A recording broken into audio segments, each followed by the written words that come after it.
হরে কৃষ্ণ। কার্তিক মাস, দামোদর মাস, এই মাসটি খুবই শ্রেষ্ঠ মাস। তো এই মাসের সম্বন্ধে আমি কিছু বলবো। ভক্তগণ সবাই মনোযোগ সহকারে শ্রবণ করুন। তো কার্তিক মাসে এক সাধু বৈষ্ণব এক জায়গায় কীর্তন করতে যাচ্ছিলেন। যেতে যেতে সাধু বৈষ্ণবের গাড়িটা প্রায় 150 গাড়ির পিছনে দাঁড়িয়ে গেছে। তখন ওই বৈষ্ণব বললেন, কি ব্যাপার, ওখানে কি হয়েছে? সবাই বলে উঠল, ওখানে একটি গাছ পড়েছে।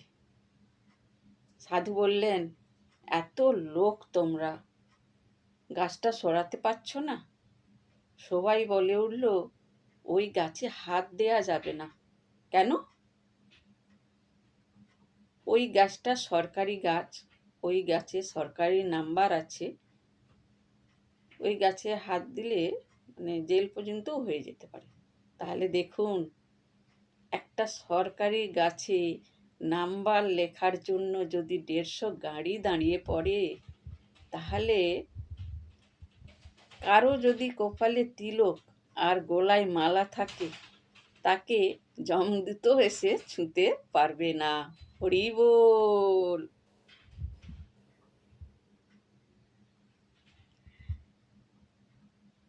তাই ভক্তদের সবাইকে আমি বলি, এই দামোদর মাস আর যে কটা দিন বাকি, সবাই ব্রত পালন করুন। একাদশী টু একাদশী, পূর্ণিমা টু পূর্ণিমা করতে হবে, তার কোনো মানে নেই। আর যে কটা দিন বাকি আছে অবশ্যই ব্রত শুরু করুন। মাত্র 4টি নিয়ম পালন করবে। সেই 4টি নিয়ম আমি বলে দিচ্ছি। প্রাতকালে স্নান করা, তিলক সেবা, মঙ্গলা আরতি, আর একটি ভগবানের চরণে দীপদান করুন। কারো যদি তিলক করতে লজ্জা পায়, অনেকে তিলক সেবা করতে লজ্জা পায়, তার জন্য জল তিলক করুন।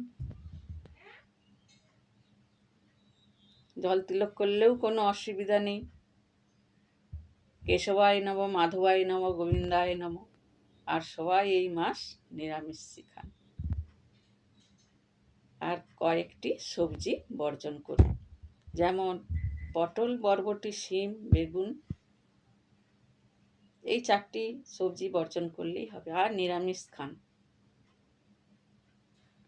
আমাদের দেশে ইসলাম ধর্মে যখন রোজা আসে, তাদের মধ্যে 8 থেকে 80 তারা সবাই রোজা পালন করে। আর এই ব্রত মাস কিন্তু আমাদের এই সনাতন হিন্দু ধর্মের মধ্যে সবাইয়ের এই ব্রত মাস পালন করা উচিত। আমরা সেটা করি না। তাই ভগবান বলছেন, আমাকে কেউ যদি ভজন করেন, আমি তাদেরকে বহু প্রেম দিয়ে দেব। হরি বল। আমি মিতা সামন্ত। আমাকে সবাই চরণ ধুলি দিয়ে কৃপা করুন। হরে কৃষ্ণ।